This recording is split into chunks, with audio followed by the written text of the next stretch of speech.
Hello friends, आप सबका स्वागत है हमारे चैनल जॉब तंत्र में। और आज की वीडियो में हम बात करने वाले हैं कोशिका यानी कि सेल के सिद्धांत, जो कोशिका सिद्धांत, तो कोशिका संरचना और कोशिकांग के बारे में। हमारी कोशिका में उपस्थित विभिन्न अंगों के बारे में आज बात करने वाले हैं।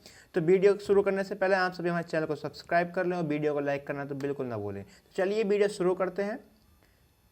सबसे पहले मैं आपको बताता हूँ कि हमारी कोशिका होती क्या है। कोशिका के बारे में मैं आपको बता देता हूँ। कोशिका हमारे शरीर की संरचनात्मक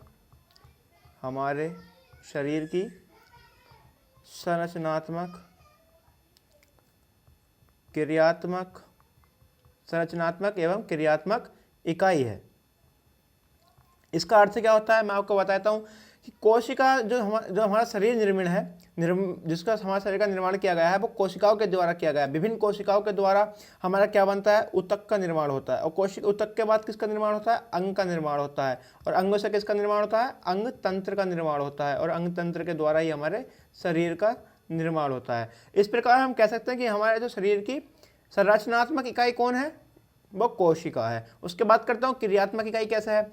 यह हमारे शरीर के द्वारा किया गया कोई भी कार्य, जो हमारे शरीर के द्वारा कोई भी कार्य किया जाता है, कि हम लिखते हैं, पढ़ते हैं, जो साइकिल चलाते हैं, मोटरसाइकिल चलाते हैं, कार चलाते हैं, ये सभी जो है हमारे किसके द्वारा किए जाते हैं, वस्तुतः ये हमारी कोशिका के द्वारा किए गए कार्य हैं। क्योंकि हमारी कोशिका ही इन सबको कार्य के लिए अपनी तंत्रिका ऊतकों के द्वारा हमें जो है इसे करने की, मतलब हमारे अंदर एक प्रोसेस जारी करती है। ठीक है, अब बात करते हैं वीडियो में आगे कि जो है अभी हमारे देख लिया आपने कि संरचनात्मक क्रियात्मक इकाई है। और आपने ये भी देख लिया कि वस्तुतः कार्य हमारे शरीर द्वारा किया गया कार्य कोई वस्तुतः कोशिका के द्वारा किया जाता है। और एक बात करता हूँ कि जो है ये हमारी कोशिका, इन कोशिका का जो निर्माण होता है, कोशिका का निर्माण हमारे कोशिकाओं के द्वारा ही किया जाता है। कोशिकाओं के द्वारा ही किया जाता है। मैं आपको बताता हूँ कोशिका के द्वारा कैसे किया जाता है। कि जब हमारे शरीर में एनाबॉलिक और कैटाबॉलिक क्रियाएं होती हैं, यानी कि जब एनाबॉलिक होती है तो इसमें क्या होता है, पदार्थों का,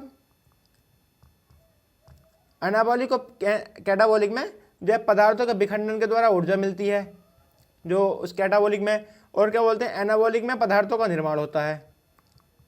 ठीक है, पदार्थों का निर्माण होता है। इस प्रकार जब एक कोशिका में जब ऊर्जा की मात्रा अधिक हो जाती है और क्या बोलते हैं पदार्थ की मात्रा अधिक हो जाती है, तो कोशिका विभाजन के द्वारा नई कोशिका का निर्माण कर लिया जाता है। किसका निर्माण कर लिया जाता है, नई कोशिका का निर्माण कर लिया जाता है। जब एक कोशिका में ऊर्जा की मात्रा और पदार्थ की मात्रा जब अधिक हो जाती है तो नई कोशिका का निर्माण कर लिया जाता है। किसके द्वारा, कोशिका विभाजन के द्वारा कर लिया जाता है। ठीक है, तो आपने देखा, मैं आपको बता दूं कि एक तो हमारा जो संरचनात्मक क्रियात्मक इकाई है एक, और दूसरी कि हमारे शरीर द्वारा किया गया कोई भी कार्य वस्तुतः कोशिका के द्वारा किया जाता है, दूसरी बात। और तीसरी बात मैंने आपको बताई कि कोशिका सिद्धांत में यह है कि जो कोशिका अपना निर्माण खुद कोशिकाओं के विभाजन के द्वारा करती है। तो ये तीनों ही बात हमारी क्या कहलाती हैं, ये तीनों ही बात हमारी कोशिका सिद्धांत कहलाती हैं। क्या कहलाती हैं, कोशिका सिद्धांत। और ये किसने दिया था कोशिका सिद्धांत, ये कोशिका सिद्धांत दिया था स्लीडेन एवं स्वान ने। किसने दिया था, स्लीडेन एवं स्वान ने। इस बात को आप ध्यान रखेंगे कि ये कोशिका सिद्धांत है। ठीक है, अब बात करते हैं सबसे इंपॉर्टेंट कि कोशिका की खोज किसने की थी। तो 1665 ईस्वी की बात है। एक अंग्रेजी वैज्ञानिक थे रॉबर्ट हुक। अंग्रेजी वैज्ञानिक थे, कौन थे, रॉबर्ट हुक। इन्होंने 1665 में क्या देखा, कॉर्क की एक पतली काट थी, जिसमें इन्होंने अपनी खुद की सूक्ष्मदर्शी से देखा। इनके स्वनिर्मित सूक्ष्मदर्शी थी वो। उसमें देखने पर इन्होंने क्या पाया कि उस कार्क की जो पतली काट थी उसके अंदर छोटे छोटे मधुमक्खी के जैसे प्रकोष्ठ बने हुए थे। क्या बने हुए थे, प्रकोष्ठ बने हुए थे। इन्हीं को इन्होंने कोशिका कहा था। ठीक है, क्या कहा था, इन्हीं को इन्होंने कोशिका कहा। अब बात करते हैं कोशिका संरचना के बारे में। सबसे पहले मैं आपको कोशिका संरचना बनाकर दिखाता हूं। एक जो है हम बना रहे हैं पादप कोशिका। ठीक है, कोशिका कितने प्रकार की होती है, दो प्रकार की, पादप कोशिका और जंतु कोशिका। ठीक है, अब देखो सबसे पहले मैंने आपको बनाया, उसके बाद मैं एक लाइन और खींचता हूं क्योंकि हम पादप कोशिका बना रहे हैं।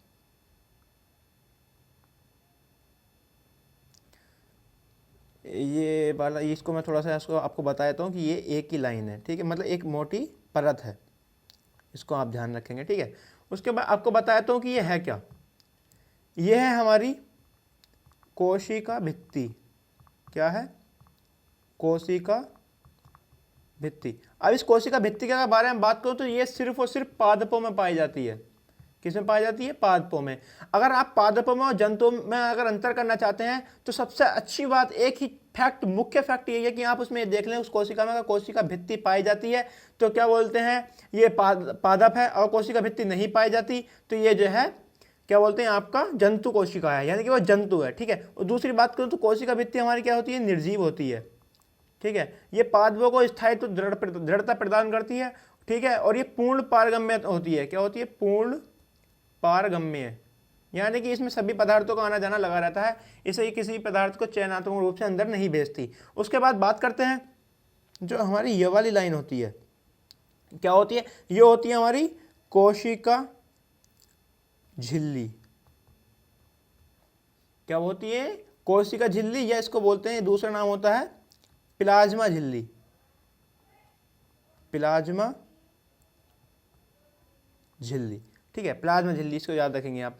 ठीक है। अब देख लें प्लाज्मा झिल्ली क्या होती है? ये सजीव होती है।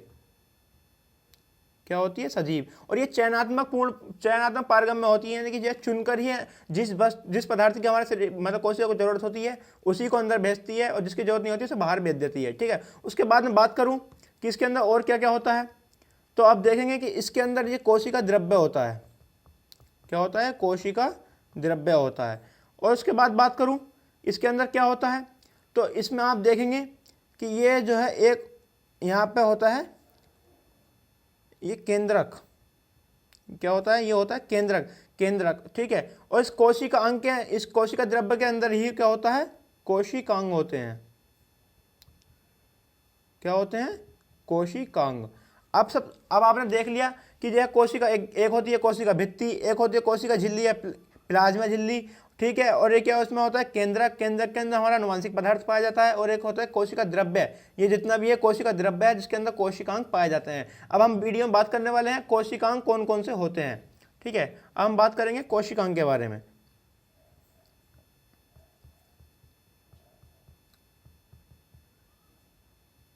तो कोशिकांग में आपको बता दूं, कोशिकांग हमारे 3 प्रकार के होते हैं। एक होते हैं दोहरी झिल्ली युक्त। कैसे होते हैं? दोहरी झिल्ली युक्त। एक होते हैं एकल झिल्ली। एक मिनट में इसको उधर लिख देता हूं थोड़ा सा। एकल झिल्ली युक्त। और तीसरे होते हैं झिल्ली रहित। अब बात करते हैं ये कौन कौन से होते हैं। ठीक है, कि ये जो है दोहरी झिल्ली युक्त कौन कौन से हैं, एकल झिल्ली युक्त कौन कौन से हैं, झिल्ली रहित कौन से हैं। इसमें आता है माइटोकॉन्ड्रिया, एक हो गया। दूसरा इसमें आता है लवक। क्या आता है? लवक। ठीक है। अब बात करते हैं एकल झिल्ली युक्त के। इसमें क्या आता है? ईआर, इसको बोलते हैं अंतःप्रद्रव्य जालिका या एंडोप्लाज्मिक रेटिकुलम। ठीक है, याद रखेंगे। और दूसरा आता है इसमें गोल्जी बॉडी, या जिसको गोल्जी काय बोलते हैं। और तीसरा मैं यहाँ लिख देता हूँ, तीसरा इसमें आता है हमारा लाइसोसोम, जिसको क्या बोलते हैं? आत्महत्या की थैली बोलते हैं। क्या बोलते हैं? आत्महत्या की थैली। ये कभी कभी एग्जाम में पूछ लिया जाता है कि आत्महत्या की थैली किसको कहते हैं, या power house of the cell किसको कहते हैं, वो किसको कहते हैं? वो माइटोकॉन्ड्रिया को कहते हैं। ठीक है, इसको आप याद रखेंगे। ये 3 हो गए एकल झिल्ली। झिल्ली रहित की अगर बात करूं तो इसमें क्या पाया जाता है? एक तो पाया जाता है राइबोसोम, जो हमारा प्रोटीन संश्लेषण का कार्य करता है। और दूसरी की इसकी बात करूं तो इसमें होता है एक हमारा तारक काय। ये याद रखेंगे कि दोहरे झिल्ली युक्त, एकल झिल्ली युक्त और झिल्ली रहित में कौन कौन से पाए जाते हैं। ठीक है, ये मैंने आपको बता दिए। अब बात करते हैं माइटोकॉन्ड्रिया की नहीं, अब बात करते हैं केंद्रक की। केंद्रक के अंदर क्या क्या होता है? तो केंद्रक की अगर बात करूं तो केंद्रक में हमारे आनुवांशिक पदार्थ पाया जाता है। क्या पाया जाता है? आनुवांशिक पदार्थ। यह हमारा आनुवांशिक पदार्थ या तो डीएनए होता है या आरएनए होता है। ठीक है। अब इसके विश्लेषण रूप से कि आनुवांशिक पदार्थ के बारे में हम विश्लेषण रूप से अगली वीडियो में बात करेंगे। इसमें मैंने आपको बताया, कोशिका सिद्धांत बताया वीडियो में आपको। कि कोशिका सिद्धांत क्या होता है, ठीक है। और कोशिका की खोज बताई किसने करा, सिद्धांत कोशिका की खोज, कोशिका संरचना, क्या बताया, कोशिका संरचना। और तीसरा क्या बताया मैंने आपको, बताया कोशिकांग कौन कौन से होते हैं, ठीक है, कोशिकांग बताए। और उससे पहले एक चीज़ और बता दूं कि इनकी जो इसकी जो हमारे शरीर की जो आनुवांशिक इकाई होती है, आनुवांशिक इकाई, वो क्या होती है, वो होती है हमारी जीन, ठीक है। इसको आप याद रखेंगे। मैंने आपको ये 3 चीज़ 4 चीज़ें बताने की कोशिश करी। वीडियो आपको कैसी लगी जो बताना, अच्छी लगे तो लाइक करना और सब्सक्राइब चैनल को करना तो बिल्कुल मत भूलना, ठीक है। मिलता है अगली वीडियो, धन्यवाद।